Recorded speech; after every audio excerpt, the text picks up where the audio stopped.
Hello दोस्तों, स्वागत है आपका अपने ही यूट्यूब चैनल ऑनलाइन नव्या एकेडमी में। तो दोस्तों, आज हम बात करने वाले हैं चंद वंश के बारे में, जो कि कुमाऊं का इतिहास का सबसे बड़ा वंश जो रहा है, जिसने सबसे लंबे समय तक कुमाऊं पर शासन किया है, वो था चंद वंश।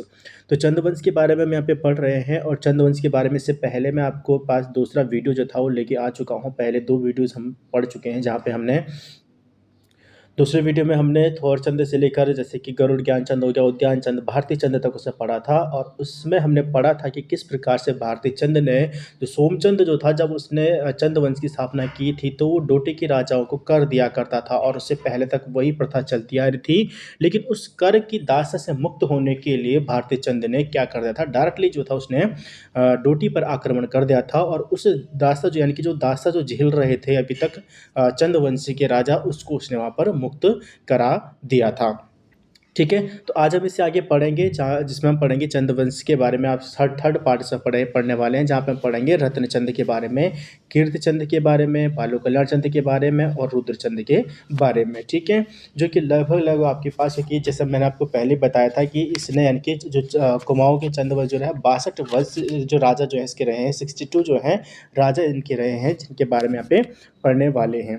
ठीक है, तो इसी में हम कीर्तिचंद, भीष्मचंद हो गया, उसके बाद भीष्मचंद, फिर बालो कल्याण चंद, फिर रुद्रचंद, यानी कि 4 से 5 शासकों के बारे में पढ़ेंगे, और उनके बारे में जानेंगे कि किस किस प्रकार से यहाँ पर शासन चलाया गया था। ठीक है, और किस प्रकार से यहाँ पे शासन रहा था चंद वंश का। तो इन राजाओं के द्वारा क्या क्या कार्य किए गए थे उसके बारे में डिस्कस करेंगे, क्या क्या इनकी कीर्तियाँ रही हैं इनके बारे में भी डिस्कस करने वाले हैं। लेकिन इससे पहले, अगर आप फर्स्ट टाइम चैनल पर आ रहे हैं, तो चैनल को सब्सक्राइब जरूर कर लीजिएगा, बेल आइकन को जरूर प्रेस कर लें, और ऑल का नोटिफिकेशन आप ऑन कर लें, ताकि जो भी वीडियो ऐसा अपलोड करता हूँ सबसे पहले आपके पास उसका नोटिफिकेशन आ सके। तो स्टार्ट करते हैं आज का वीडियो, और जानते हैं चंद्रवंश के अन्य शासकों के बारे में। तो इससे पहले हमने पढ़ा था कि किस प्रकार से भारती चंद ने डोटी पर आक्रमण कर उसको अपनी, जो उसकी दास्ता से वो मुक्त हुआ, और किस प्रकार से उसने सोर, सीरा, थल आदि को अपने पुत्र रत्नचंद की सहायता से उसने जीता था, और डुंगरा बसेड़ा को उसने वहाँ पर सामंत जो था सीरा में नियुक्त किया था। ठीक है, और जो यानी कि जब बालो कल्याण चंद ने जब डोटी पर आक्रमण किया, तो उस समय एक नायक जाति की उत्पत्ति होती है, जिनको चंद्रवंश की अवैध चंद सैनिकों की अवैध संतान माना जाता है। यानी कि जिन स्त्रियों से अवैध संबंध बनाए थे उनकी कहाकाली कहा जाता है। तो वहाँ पे जो मारकाट, जो भी वहाँ पे जो अराजकता जो फैलाई गई थी, तो जो जिन स्त्रियों के साथ अवैध संबंध बनाए गए थे चंद सैनिकों के द्वारा, उनको कहाकाली कहा जाता है, और उनके उत्पन्न जो संतानें थी उन्हीं को नायक कहा गया था, और इससे यहाँ पे नायक जाति की उत्पत्ति हुई थी। भारती चंद ने समाज के समस्त जातियों को, सेना, यानी कि हर प्रकार के उसके मतलब जो, जैसे आप कह सकते हैं उसके सेना में हर प्रकार के सैनिक, हर धर्म, हर जाति के सैनिक उसके पास थे, जिनको कटक वो कहता था। ठीक है, तो अब हम बात करते हैं रत्नचंद के बारे में। भारती चंद ने क्या किया कि जीती जी उसने अपने पुत्र रत्नचंद को अपनी गद्दी सौंप दी थी। ठीक है, और उसके बाद जो था, यानी कि भारती चंद के बाद उसका पुत्र रत्नचंद जो है वो शासक बनता है। तो ये डेट्स जो है बहुत सारी मिलती जुलती नहीं है। तो 1477 में, 1477 से 1488 तक ये शासन इसने किया था रत्नचंद ने, और कहीं पर 1450 1488 ये मिलता है। ठीक है, तो भारती चंद के उसका पुत्र रत्नचंद शासक बनता है, और रत्नचंद की योग्यता से प्रभावित होकर भारती चंद ने ही उसको चौगरखा परगना रत्नचंद को रौत के रूप में दिया था। रौत क्या होता है, मैंने आपको पहले बताया था कि बहादुरी के रूप में दिया जाने वाला पुरस्कार जो होता था, उसको बोला जाता था, उसका पुरस्कार स्वरूप वो भूमि दी जाती थी। ठीक है, रौत क्या होता था कि पुरस्कार स्वरूप जो थी, एक पुरस्कार के रूप में क्या दी जाती थी, भूमि दी जाती थी, है ना, एज अ प्राइज, यानी कि बहादुरी के रूप में। तो बहादुरी के पुरस्कार के रूप में जो भूमि दी जाती थी उसको बोलते थे रौत। तो क्या रत्नचंद को रौत में दे दिया था, और 1450 में अपने जीवित रहते ही गद्दी त्याग कर रत्नचंद को उसने गद्दी सौंप दी थी। ठीक है, क्लियर है, यहाँ पर हमने इसको इधर पे पढ़ लिया था। रत्नचंद के समय भी क्या था, डोटे का जो राजा जो था वो नागमल्ल से युद्ध किया, और चंदों की विजय हुई थी। रत्नचंद ने भी क्या किया था, नागमल्ल को परास्त किया। ठीक है, नागमल्ल को उसने परास्त किया, और वहाँ पर एक शाही वंश का अधिकार जो था वहाँ पर स्थापित किया। शाही वंश यानी कि चंद वंश का स्थापित, यानी कि अधिकार जो हो स्थापित किया, कहाँ पर, डोटी पर। ठीक है, रत्नचंद के बारे में हमें जो जानकारी मिलती है वो मिलती है लोहाघाट से मिलती है, और लोहाघाट ताम्रपत्र से, और दूसरा मिलता है हुड़ेती ताम्रपत्र से। तो होड़ेती ताम्रपत्र से, लोहाघाट ताम्रपत्र से हमें जानकारी मिलती है रत्नचंद के बारे में। रत्नचंद भारती चंद का पुत्र था, ठीक है। और इसी के समय क्या होता है कि डोटी में नागमल्ल ने क्या किया था, डोटी के राजा नागमल्ल ने विद्रोह किया था, जिसके लिए इसने नागमल्ल को पराजित किया और वहां पर चंद्रवंश का एक शाही राज्य का वहां पर अधिकार स्थापित किया, ठीक है। रत्नचंद द्वारा सोर के बम राजा को भी पराजित किया गया था। तो सोर का जो बम राजा जो था, जो यानी कि बम वंश का जो राजा था, उसको भी इसने पराजित किया था, जो कि उदयपुर कोट का था, जो क्या का था, उदयपुर कोट का था। बम राजा बेलूर कोट किले में रहता था। तो बेलूर कोट किला जो है, बेलूर कोट किले में रहता था बम राजा, जिसने कि यानी कि बम राजा ने सोर में एक एक धार में का नौला भी बनाया था। घोड़साल भी बेलूर कोट के समीप है, जो घोड़साल जो है वो बेलूर कोट के समीप है, जहाँ पर बम राजा घोड़ों को घुमाते थे। श्री जैंदा किराल राजा बम के समय एक बंदोबस्ती अधिकारी था। जिंदा कैतल नामक जो था बंदोबस्त अधिकारी जो था, वो नियुक्त किया था, किसने किया था, वो नियुक्त किया था रत्नचंद ने, ठीक है। तो रत्नचंद पहला शासक था चंद्रवंश का जिसने भूमि बंदोबस्त का कार्य किया था। क्या क्या था, भूमि बंदोबस्त का कार्य करने वाला, भूमि बंदोबस्त का कार्य करने वाला पहला शासक जो था चंद्रवंश का, वो था रत्नचंद। इसने पहला जो भूमि बंदोबस्त कार्य किया। और जिंदा कैथल नामक जो व्यक्ति को इसने भूमि बंदोबस्त अधिकारी जो था वो नियुक्त किया। क्या क्या इसने भूमि बंदोबस्त अधिकारी नियुक्त किया था, जिंदा कैथल को, ठीक है। या इसमें ज़्यादा किराल राजा का बम के समय जो ये तो ज़्यादा किराल लिखा है कि जिंदा कैथल ही मुख्य मोस्टली बुक्स में पढ़ मिलता है। तो जिसकी नियुक्ति जो थी भूमि बंदोबस्त अधिकारी के रूप में रत्नचंद ने की थी, और इसकी पत्नी जो थी बाद में सती हुई थी। रत्नचंद ऐसे पहले शासक थे जिसके शासनकाल में कुमाऊं में पहला भूमि बंदोबस्त कराया गया था। तो क्वेश्चन मैंने आपको पहले बता दिया है। तो यहाँ पे क्वेश्चन आपके पास पूछा जा सकता है कि कुमाऊं में पहला भूमि बंदोबस्त करने वाला शासक कौन था, तो वो था रत्नचंद। रत्नचंद का उल्लेख हमें जैसे कि लोहाघाट, होड़ेती ताम्रपत्र आदि से हमें ज्ञात होता है। ये भी मैंने आपको पहले ही क्लियर कर दिया था, ठीक है। अब बात करते हैं रत्नचंद से साथ साथ यानी कि रत्न 1452 में रत्नचंद ने जागेश्वर मंदिर में पूजा अर्चना की और वहां पर एक धर्मशाला जो था बनवाया था। डोटी विजय से उत्साहित यानी कि डोटी विजय से प्रभावित यानी कि उसके उपलक्ष्य में, उसमें विजय पर उपलक्ष्य में रत्नचंद ने जुमला के राजा जगन्नाथ भट्ट, बजांग के राजा खड़कू सिंह मेहर और थल के राजा सूर सिंह मेहर को भी पराजित किया था। तो उनसे जब उसने डोटी को पराजित किया तो उसके अंदर की एक एक्साइटमेंट आ गई, एक पावर जो कह सकते हैं कि आत्मविश्वास जग गया। और जिसके बाद उसने जुमला के राजा को भी, बजांग के राजा को भी और मेहर व थल के राजा को भी उसने पराजित कर उन सब को क्या है, चंद्रवंश के अंतर्गत ला दिया, ठीक है। रत्नचंद के बाद शासक बनता है उसका पुत्र कीर्तिचंद, ठीक है। रत्नचंद के बाद शासक कौन बनता है, उसका पुत्र कीर्तिचंद, जो कि 1488 से 1506 तक लगभग इसने शासन किया, ठीक है। 1506 तक, 1488 से 1506 तक इसने शासन किया।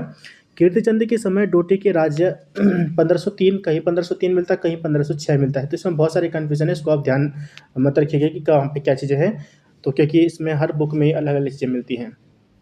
तो कीर्तिचंद के बाद उसका पुत्र रत्नचंद जो है वो शासक बनता है। इसने जो है यानी कि कीर्तिचंद ने अपने राज्य का विस्तार किया, जो कि उसने जैसे कि बारामंडल व विशोद यानी कि अल्मोड़ा आदि क्षेत्रों को पर क्या है, विजय प्राप्त कर उनको अपने राज्य में मिला दिया था, ठीक है। और इसने यानी कि कीर्तिचंद के समय डोटी राज्य ने स्वतंत्र होने का प्रयास किया, लेकिन डोटी राज्य असफल रहा। देखिए, डोटी की दासता से पहले मुक्त हुआ भारती चंद ने उसको अपने अंडर ला दिया था। लेकिन उसके बाद रत्नचंद आता है और कीर्तिचंद के समय क्या करते हैं, डोटी जो राजा थे वो स्वयं को स्वतंत्र करने के प्रयास में उन्होंने चंद्रवंश पर आक्रमण किया था, लेकिन उसमें क्या रहे, वो असफल रहे। इसी के बाद जो कीर्तिचंद है उसने अपना जो राज्य का विस्तार जो है वो बढ़ाया और अपने राज्य का विस्तार किया, जिसमें बारामंडल, विशोद आदि क्षेत्रों को उसने अपने राज्य के अंतर्गत मिला दिया था। साथ ही कीर्तिचंद द्वारा खगमरा कोट और खगमरा कोट हो गया, स्यूनरा हो गया, जो कि अल्मोड़ा में है, को भी उसने क्या कर दिया, अपने राज्य में मिला दिया था, ठीक है। खगमरा कोट हो गया, स्यूनरा हो गया, इन सभी को उसने अपने राज्य में मिला दिया। कीर्तिचंद ने फाल्दा कोट की विजय प्राप्त की और खस जाति को हराया था, खाती जाति को यहाँ पर हराया था। तो उसने फाल्दी कोट में खाती जाति जो शासन कर रही थी उसको हराया, और कीर्तिचंद ने वहाँ पर फाल्दा कोट पर भी विजय प्राप्त की और खासी जाति को हराया था। कीर्तिचंद के शासनकाल में चंद राज्य में कुमाऊं का अधिकांश भाग सम्मिलित हो गया था। तो कीर्तिचंद के शासनकाल में बहुत ही अधिक विस्तार हुआ था, इसमें कुमाऊं का तो अधिकांश भाग जो था वो इस विस्तार जो था वो हो गया था चंद्रवंश में, ठीक है। तो कीर्तिचंद यानी कह सकते हैं कि अब यहाँ पे जो था, अब जैसे हमने इससे पहले भारतीय चंद के बारे में पढ़ा, तो कुमाऊं में जो मोस्टली कुमाऊं में जो था वो चंद्रवंश कुमाऊं में रहा है। लेकिन कुमाऊं के साथ साथ जो नेपाल के कुछ भाग में भी कुमाऊं के चंद्रवंश ने शासन किया है, उसको भी अपने अंडर में ले लिया था। ठीक है, तो इस प्रकार से जो चंद्रवंश का जो बहुत सारा एरिया जो था, वो अधिकांश भाग जो था वो कुमाऊं के चंद यानी कि चंद्रवंश के अंतर्गत आ गया था। कीर्तिचंद ने तराई में जसपुर यानी कि उधम सिंह नगर के निकट कीर्तिनगर की स्थापना की थी 1491 में। तो कीर्तिनगर की स्थापना देखो, अब यहाँ पे देखिए आपके पास दो चीज़ें आती है। एक कीर्तिनगर की स्थापना उधम सिंह नगर के निकट है कीर्तिनगर, जिसकी स्थापना 1491 में की गई थी कीर्तिचंद के द्वारा। और दूसरा कीर्तिनगर आता है आपका जो श्रीनगर गढ़वाल के पास है, श्रीनगर गढ़वाल के पास कीर्तिनगर है। ठीक है जो कि बिलोली गांव जो था, वो जो बिलोली गांव जो है उसका नाम बदल कर कीर्तिनगर किया था। किसने किया था? वो किया था कीर्ति शाह ने किया था। तो श्रीनगर वाला जो कीर्तिनगर है उसकी स्थापना की थी कीर्ति शाह ने, जबकि उधम सिंह नगर के पास कीर्तिनगर है उसकी स्थापना की थी कीर्ति चंद ने। इन चीज़ों को ध्यान रखिएगा, कीर्तिनगर दो हैं, एक आपका उधम सिंह नगर के पास और एक आपके पास श्रीनगर के पास स्थित है। ठीक है, कीर्तिचंद के बाद मुख्य रूप से यानी कि कीर्तिचंद के बाद प्रतापचंद, ताराचंद, माणिकचंद, कल्याणचंद, पूर्णचंद, भीष्मचंद आदि जो हैं वो शासक बनते हैं। कीर्तिचंद ने अजयपाल को युद्ध में हराया था और अजयपाल को परास्त किया था। यानी कि कैसा कह सकते हैं, कीर्तिचंद जो था वो गढ़वाल पर अभी तक जो चल रहा था वो सब क्या चल रहा था, कुमाऊं यानी कि कुमाऊं और नेपाल के साथ ही जो आसपास उनकी भिड़ंत हो रही थी। लेकिन कीर्तिचंद ऐसा पहला शासक था जिसने गढ़वाल पर आक्रमण किया था। और उस समय जो गढ़वाल पर जो शासन चल रहा था वो गढ़वाल यानी कि पंवार वंश के 37वें राजा अजयपाल शासन कर रहे थे, जिसको कीर्तिचंद ने हराया था। अजयपाल को ही इन्होंने हराया था। ठीक है, कुछ जो अजयपाल को ही कीर्तिचंद ने हराया था और पहला शासक जिसने गढ़वाल पर आक्रमण किया था कीर्तिचंद ने। कीर्तिचंद के समय ही नागनाथ सिंह यानी कि नागनाथ सिंह नामक एक योगेश्वर जो थे वो चंपावत आए थे। ठीक है, जिनसे प्रभावित होकर कीर्तिचंद जो था वो नाथ संप्रदाय का अनुयायी बन गया था। ठीक है, तो ये क्या था, नाथ संप्रदाय का अनुयायी था कीर्तिचंद। तो इसी के समय नागनाथ सिंह नामक योगेश्वर जो थे वो चंपावत में आए थे, जिनसे प्रभावित होकर इसने नाथ संप्रदाय को अपनाया था। क्लियर है? ठीक है, तो कीर्तिचंद के बाद आता है भीष्मचंद। कीर्तिचंद के बाद भीष्मचंद आता है जो कि चंद वंश का 43वां शासक था, जो कि चंद वंश का 43वां शासक था। इसके शासनकाल में एक महत्वपूर्ण घटना है कि ख्वास खां द्वारा उत्तराखंड में शरण ली गई थी। ठीक है, ख्वास खां द्वारा उत्तराखंड में शरण ली गई थी, लेकिन ये चीज़ यहाँ पे कुछ गलत लग रही है, क्योंकि यहाँ पे जो ख्वास खां जो था उसने बालो कल्याण चंद के समय जो थी वो शरण ली थी उत्तराखंड में। ठीक है, कुमाऊं में। तो जिसमें कि जो भद्रत पांडे जो लिखते हैं कि माणिकचंद ने इस्लाम शाह सूर के शाही हुक्म के जवाब में जो लिखा था, कि जो माणिकचंद ने लिखा था कि इसमें कि मैं उस आदमी को किस प्रकार से कैद कर सकता हूँ जिसने मेरी शरण ली है, ऐसा कुछ लिखा था उसने कि जिसने मेरी शरण मांगी है, और जब तक मुझ में दम है तब तक मैं ऐसे नीच कर्म का अपराधी नहीं हो सकता हूँ। ठीक है, तो भीष्मचंद नहीं, ये यहाँ पे माणिकचंद होना चाहिए, क्योंकि माणिकचंद ने, अब देखिए यही है कि उत्तराखंड के इतिहासकारों का जो इतिहासकार है वो अलग अलग लिखते हैं। भद्रत पांडे माणिकचंद को लिखते हैं, और कुछ बुक्स में आपका मिलता है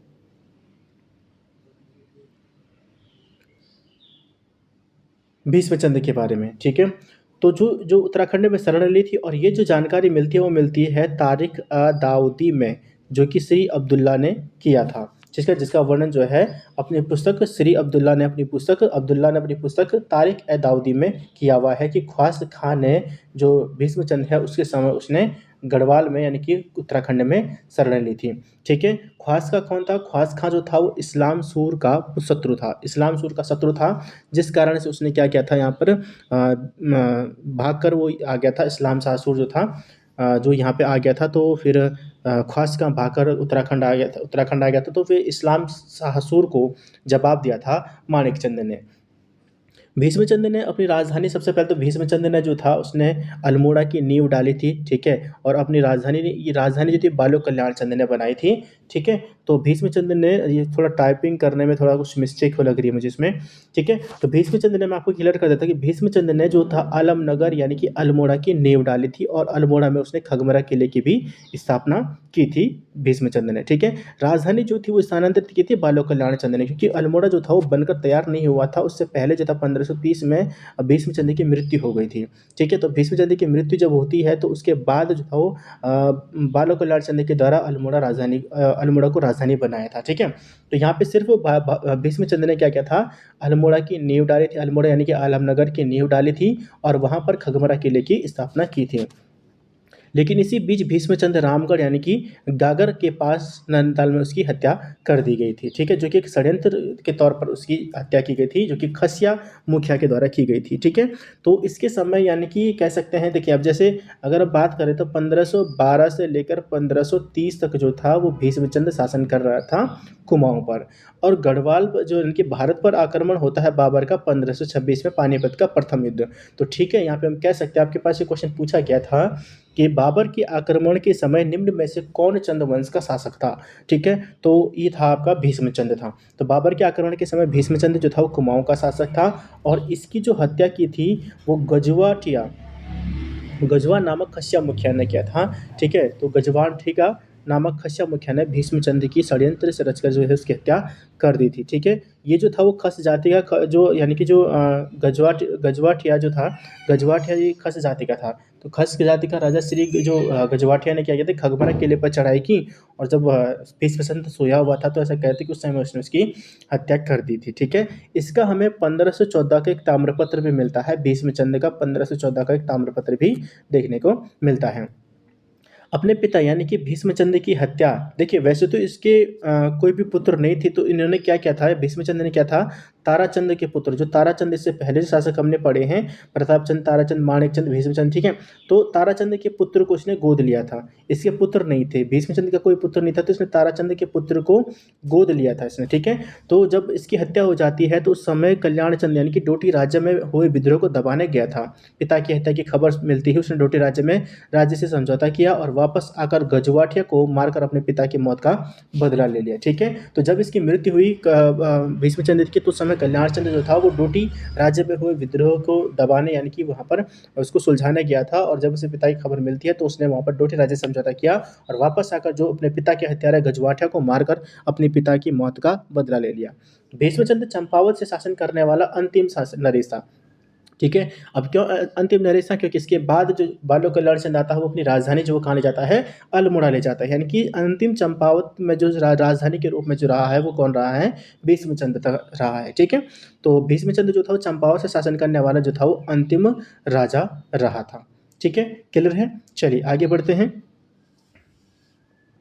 अगला आपके पास है इसके बाद पुत्र बालो कल्याण चंद्र यानी कि इसके पुत्र जो बालो कल्याण चंद्र है उसने 1563 में चंद राजधानी जो है अल्मोड़ा में स्थापित की और उसका नाम आलमनगर रखा। अब उसके बाद 1563 में क्या होता है, बालो कल्याण चंद्र ने ही अपनी राजधानी जो थी चंपावत से अल्मोड़ा लेके आया था। ठीक है, मुगल बादशाह औरंगजेब को खुश करने के लिए कल्याण चंद्र ने राजधानी का नाम आलमनगर रखा था। ठीक है, आलमनगर खसिया डांडा है, खसिया डांडा में स्थित है और महाराजा सुदर्शन शाह जो थे द्वारा नगर के प्रमुख स्थलों में 1813 में अल्मोड़ा का मानचित्र निर्मित करवाया गया था। तो जो सुदर्शन शाह जो रहे हैं परमार वंश के राजा, उनके द्वारा प्रमुख स्थलों के रूप में और प्रमुख पर्यटक स्थलों के रूप में अल्मोड़ा का भी मानचित्र 1813 में निर्मित या बनवाया गया था। ठीक है, अगला हमारे पास आता है बालो कल्याण चंद्र। ठीक है, तो बालो कल्याण चंद्र के बारे में भी देखते हैं। भीष्मचंद्र के पश्चात उसका दत्तक पुत्र यानी कि उसका जो गोद लिया हुआ पुत्र जो था वो बालो कल्याण चंद्र जो है शासक बन जाता है। भीष्मचंद्र का कोई पुत्र नहीं था, मैंने आपको पूरा बता दिया है। उसने क्या किया, कल्याण चंद्र को क्या था, ताराचंद्र का पुत्र बताते हैं इतिहासकार, और ताराचंद्र का पुत्र यानी कि कल्याण चंद्र को उसने गोद लिया था भीष्मचंद्र ने। और जब पहले तो अल्मोड़ा यानी कि अल्मोड़ा की नींव डाली थी भीष्मचंद्र ने, लेकिन कुछ समय के बाद उसकी मृत्यु हो जाती है, 1530 में उसकी मृत्यु हो जाती है।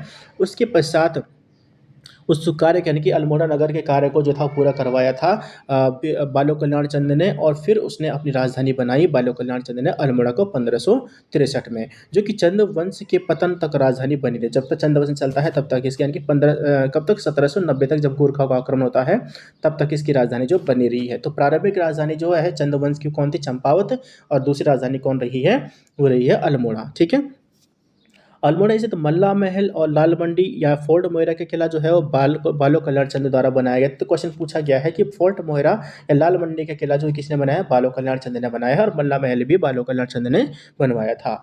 एक मान्यता के अनुसार मल्ला महल जो है वो रुद्रचंद ने बनवाया था। तो कुछ लोग कहते हैं कि इसका जो महल था वो रुद्रचंद ने बनवाया था।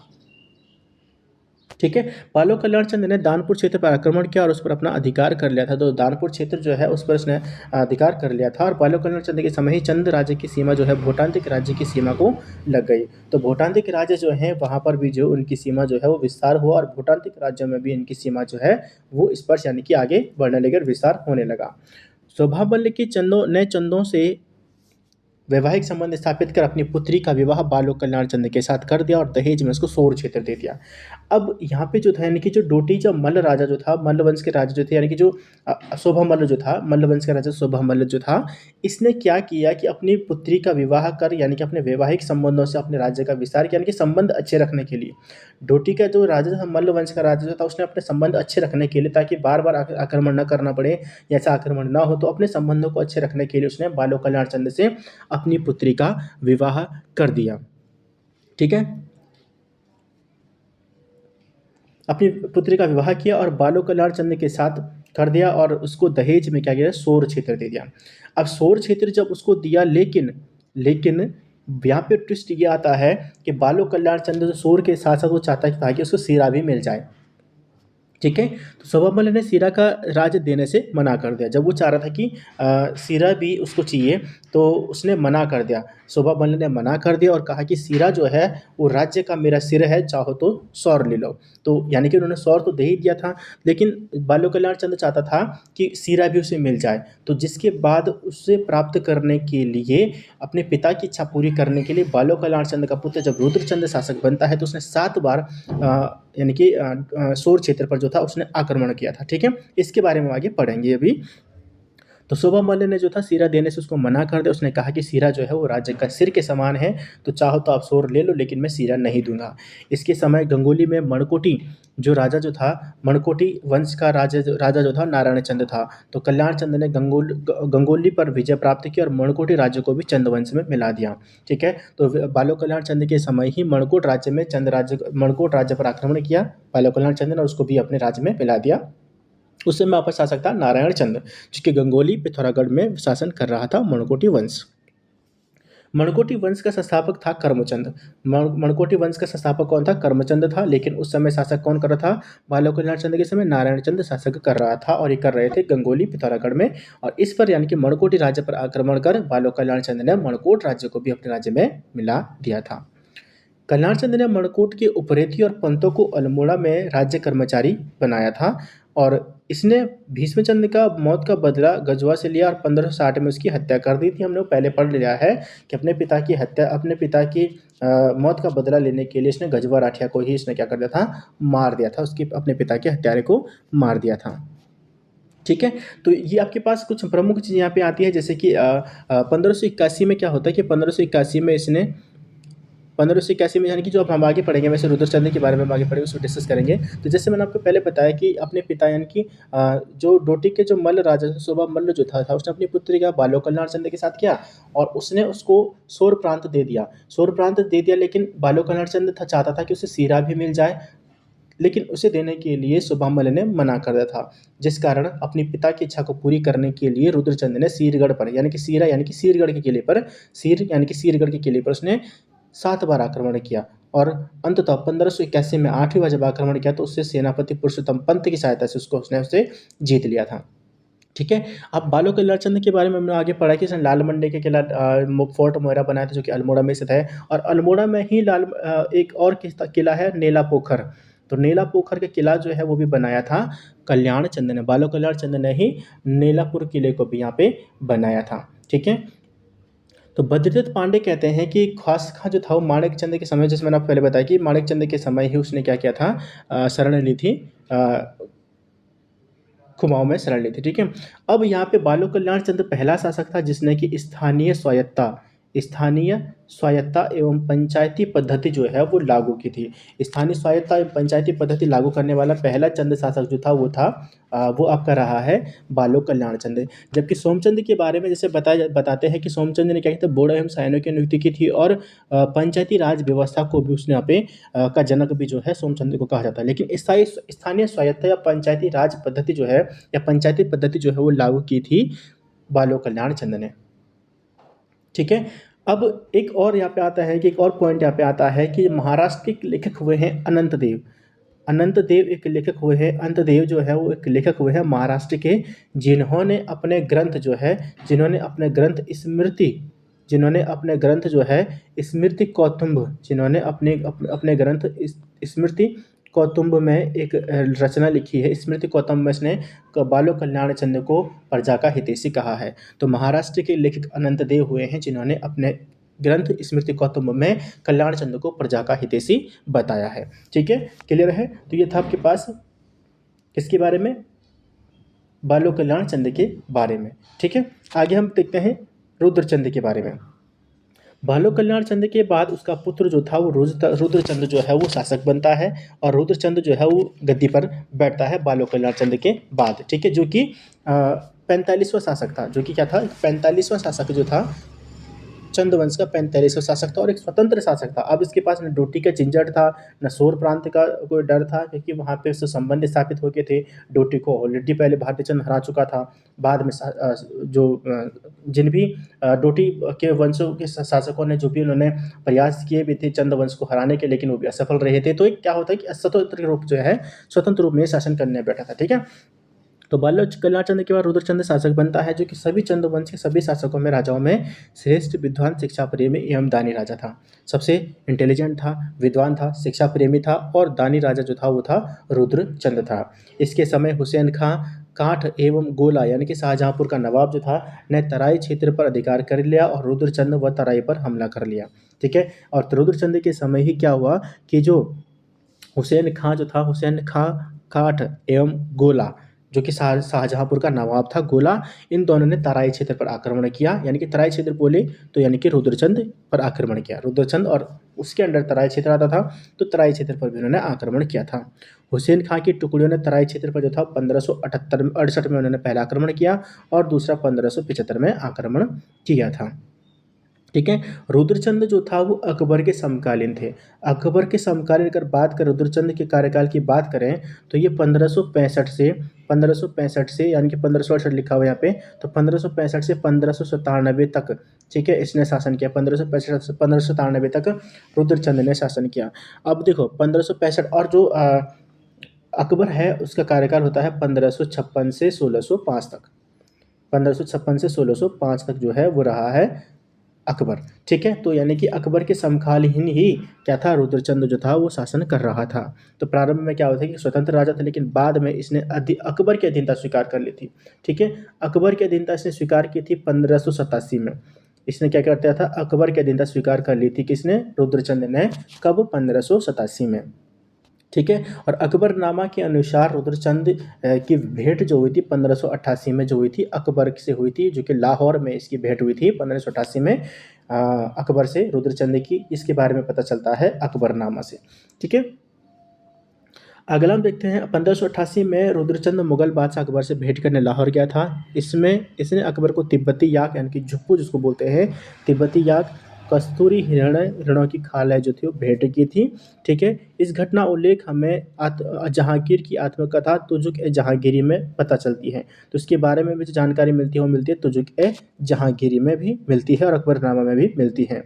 ठीक है, रुद्रचंद ने 1570 में नागौर की लड़ाई में अकबर का साथ दिया था। ठीक है, जो नागौर की लड़ाई हुई है वहाँ पर अकबर का साथ दिया था रुद्रचंद ने, और उसकी वीरता से खुश होकर अकबर ने रुद्रचंद को 84 माल यानी कि तराई भाबर क्षेत्र का जो क्षेत्र जो है, तराई भाबर का क्षेत्र है कि जागीर जो थी वो सब की सब जो है वो रुद्रचंद को दे दी थी। रुद्रचंद द्वारा बीरबल के पुत्र को अपना पुरोहित बनाया गया था। ठीक है, तो रुद्रचंद ने क्या किया, बीरबल के पुत्र को भी अपना पुरोहित नियुक्त किया था। रुद्रचंद द्वारा तराई क्षेत्र में रुद्रपुर नामक नगर की स्थापना की थी। रुद्रपुर नामक नगर यानी कि उधम सिंह नगर में जो पड़ता है, रुद्रपुर की स्थापना जो है वो किसने की थी, रुद्रचंद ने की थी। ठीक है, आईने अकबरी यानी कि अबुल फजल की जो आईने अकबरी है उसमें पता चलता है कि कुमाऊं सरकार को दिल्ली सूबे के अंतर्गत दिखाया गया है। तो यानी कुमाऊं जो सरकार जो है, कुमाऊं राज्य जो है उसको मुगल साम्राज्य के अंतर्गत जो बताया गया है वो बताया गया है आईने अकबरी में। ठीक है। तो यानी कि जब नागौर की लड़ाई में रुद्रचंद ने अकबर का साथ दिया तो क्या खुश होकर अकबर ने रुद्रचंद को 84 माल परगना का जो फरमान जो है वो जारी कर दिया और उसको एक नाम दिया, जागीर दी और उसको एक नाम दिया, जमींदार नाम भी उसने उसको दिया था। ठीक है, क्लियर है। ठीक है, तो अगला है अल्मोड़ा स्थित मल्ला महल। अल्मोड़ा स्थित जो मल्ला महल जो है वो किसने निर्मित करवाया था? रुद्रचंद ने निर्मित करवाया था। ठीक है, तो रुद्रचंद द्वारा रुद्रपुर में अठरिया देवी मेला प्रारंभ किया गया। रुद्रचंद द्वारा रुद्रपुर में, रुद्र देखिए यहाँ पे अभी आपके पास आ गया, अठरिया देवी मेला कहाँ पर लगता है? रुद्रपुर में लगता है। और ये किसने शुरू करवाया था? रुद्रचंद ने शुरू करवाया था। रुद्रचंद ने नए सिरे से सामाजिक व्यवस्था भी स्थापित की। उसने उसने त्रैवणिक धर्म निर्णय और उषा उषा रुद्र गोदया नामक पुस्तक लिखवाई थी। ठीक है, इसने जो है 4 जो है ग्रंथ जो है इसने लिखवाए हैं। जो रुद्रचंद ने 4 ग्रंथों की इसने रचना करवाई है। एक तो त्रैवणिक धर्म निर्णय हो गई, दूसरा सैनिक शास्त्र हो गया, तीसरा ययाति चरित्रम हो गया और चौथा उषा राग गोदय हो गई। ठीक है, तो 4 ग्रंथों की रचना करवाए थे रुद्रचंद ने। कौन कौन से? त्रैवर्णिक धर्म निर्णय, सैनिक शास्त्र, ययाति चरित्रम और उषा राग गोदय जो है 4 ग्रंथों की रचना करवाई थी रुद्रचंद ने। जहाँ पर जो है जो सैनिक शास्त्र जो है वो पक्षी शिकार यानी कि पक्षी आखेट से संबंधित है।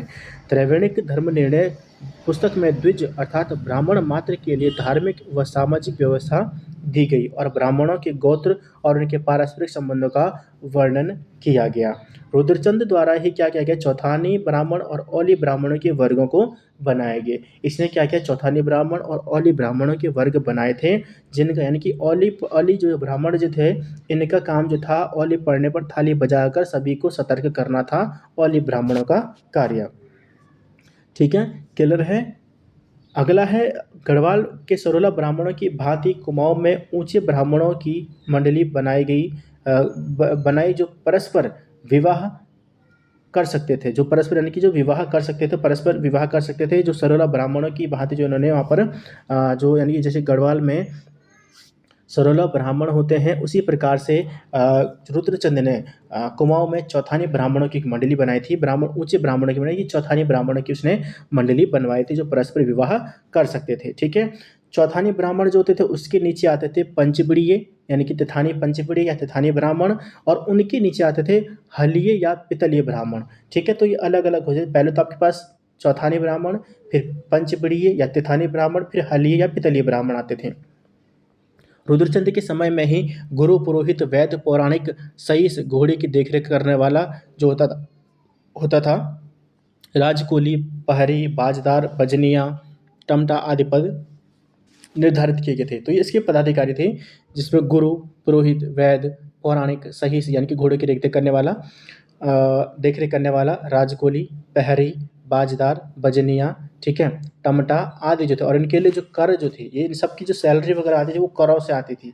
ठीक है, तो करों से इनकी सैलरी आती थी। उसके बारे में कर व्यवस्था के बारे में से ऑलरेडी मैं पहले वीडियो दे चुका हूँ, आप देख लीजिएगा।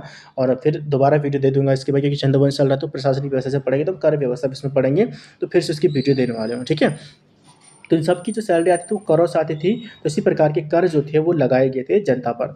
तो इसने क्या किया कि जनता का यानी कि अनाज का 6वां भाग यानी कि 1/6 भाग जो है वो वसूल कर राजधानी के लिए खैनी खसों का कार्य निर्धारण किया था। ठीक है, तो चंदों के समय गांवों से अनाज का 1/6 भाग वसूला जाता था और इस जो वसूले के अनाज को राजधानी तक पहुंचाने का कार्य जो था वो कैनी खस जो थे दास करते थे। कैनी खस जो है लोग जो इसको करते थे। घरों के काम करने के लिए इसने क्या किया कि छयोड़िया या छयोड़ियों की नियुक्ति की थी, रखवाई गई थी, या नौकर नौकरानी जिसको बोलते हैं। तो उसको इन्होंने क्या किया था, घरों के काम के लिए छयोड़ियों की नियुक्ति की थी। शेष समस्त जनता जो थी उसको शूद्र का नाम पौड़ी 15 बिस्वा रखा। से समस्त जनता अर्थात शूद्र का नाम जो है पौड़ी 15 बिस्वा, यानी किसने पूरी जनता को जो था, पूरी जो अपनी प्रजा उसने पौड़ी 15 बिस्वा कहा। किसने? रुद्रचंद ने। ठीक है, सैनिक शास्त्र और ययाति चरित्र की रचना रुद्रचंद ने की और संस्कृत का प्रचार प्रसार किया। जैसे मैंने आपको पहले बताया, सैनिक शास्त्र, ययाति चरित्रम, त्रैवर्णिक धर्म निर्णय, उषाराग गोता, ये 4 ग्रंथ जो हैं उसकी रचना जो है रुद्रचंद के टाइम पर हुई थी। और इसने संस्कृत का प्रचार-प्रसार भी किया। संस्कृत के प्रचार-प्रसार के लिए इसने क्या किया था कि जो कुछ युवाओं को इसने कश्मीर और काशी भेजा था संस्कृत के अध्ययन के लिए।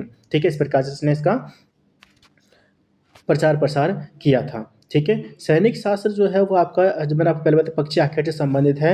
और रुद्रचंद ने कुछ युवाओं को संस्कृत भाषा के लिए कश्मीर और काशी भेजा था, ये मैंने आपको पहले बता दिया था। और अल्मोड़ा में से शिक्षा की व्यवस्था भी, संस्कृत की शिक्षा की व्यवस्था जो है वो अल्मोड़ा में रुद्रचंद ने करवाई थी। रुद्रचंद के समय डोटी का राजा हरिमल्ल था और इन दोनों के बीच जो था वो 1581 में सीराकोट का युद्ध हुआ था। क्या हुआ था? सीराकोट का जो था 1581 में। रुद्रचंद ने हरिमल्ल को पराजित कर सीरा को चंद वंश में शामिल कर दिया। ठीक है? तो सीराकोट या हम कहते हैं सीरगढ़ का किला भी इसको बोल सकते हैं, सीरगढ़ का किला भी उसको बोल सकते हैं 1581 में। ठीक है? जैसे मैंने आपको पहले बताया था कि जब जो शोभामल्ल जो था उसने अपनी पुत्री का विवाह जो था वो बालो कल्याण चंद्र के साथ किया था और उसको सोर प्रांत जो था वो दहेज के रूप में दे दिया था। लेकिन बालो कल्याण चंद्र जो था वो सीरा भी चाहता था, तो अपने पिता की इच्छा पूरी करने के लिए जो रुद्रचंद है इसने रुद्रचंद ने जो सीरा पर जो है सीरगढ़ के किले या जो आपका सीराकोट कह सकते हैं, सीरगढ़ का किला दोनों की हैं, उस पर उसने 7 बार आक्रमण कर दिया था। तो 7 बार आक्रमण कर किया, लेकिन 8वीं बार यानी कि 1581 में फिर उसको अपने सेनापति यानी कि पुरुषोत्तम पंत या पुरख पंत की जो मदद से की सहायता से उसको इस जीतने में उसको जीतने में उसको मदद मिली थी, यानी कि जीता उसने उसको 1581 में जीता था। ठीक है? और फिर उसको भी क्या कर दिया, अपने साथ मिला दिया था अपने राज्य में। क्लियर है? ठीक है? तो हरिमल्ल को पराजित कर सीरा को अपने राज्य में मिला दिया था। सीरा विजय के फलस्वरूप अस्कोट, दारमा और जोहार भी उसके अधिकार में आ गए। अब जब उसने सीरा पर अधिकार किया, सीरा तो आया था और सीरा के अंतर्गत क्या था, अस्कोट, दारमा, जोहार भी थे, तो सब उसके अंतर्गत यानी कि चंद वंश के अंतर्गत आ गए थे। ठीक है? रुद्रचंद ने सीरा में भूमि बंदोबस्त भी करवाया था।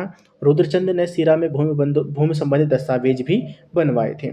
इस जीत के उपलक्ष्य में यानी कि जब सीरा को जीता था, इस उपलक्ष्य में उसने रुद्रचंद ने थल में 1590 में एक शिव मंदिर अर्थात बालेश्वर मंदिर का उसने निर्माण करवाया था। किसने? बालेश्वर यानी कि रुद्रचंद ने। ठीक है? जब उसने डोटी को जीता था उसने वहाँ पे बालेश्वर मंदिर का निर्माण भी करवाया था।